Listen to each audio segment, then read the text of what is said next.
જૈવિક ક્રિયા કે જેમાં નાઇટ્રોજન યુક્ત કે હાનિકારક ચયાપચયી ઉત્સર્ગ પદાર્થ અથવા નકામો પદાર્થ એને શરીરમાંથી બહાર નીકળવાની ક્રિયા અથવા નિકાલ કરવાની ક્રિયાને આપણે શું કહીએ છીએ?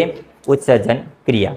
ચયાપચયની ક્રિયામાં જે નકામો પદાર્થ હતો આપણા શરીરની અંદર, જે નાઇટ્રોજન યુક્ત નકામો પદાર્થ હતો જે આપણા શરીરને જરૂર છે નહીં, એનું શરીરની બહાર નિકાલ કરવાની ક્રિયા એટલે આપણે શું કહીએ છીએ? એને ઉત્સર્જન ક્રિયા કહેવાય.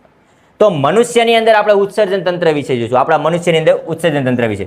તો મનુષ્યના ઉત્સર્જન તંત્રમાં એક જોડ મૂત્રપિંડ, જોડ શબ્દ છે, જોડ મતલબ કેટલું હોય? 2. ઓકે, તો એક જોડ મૂત્રપિંડ મતલબ કે એક આ છે અને બીજા આ છે, 2 મૂત્રપિંડ છે, બરોબર? એક ડાબું અને એક જમણું, આ બંને મૂત્રપિંડ છે. અંગ્રેજીમાં કહીએ તો કિડની. ઓકે, એક જોડ મૂત્રપિંડ, એક જોડ મૂત્રવાહિની, એક આ છે અને બીજી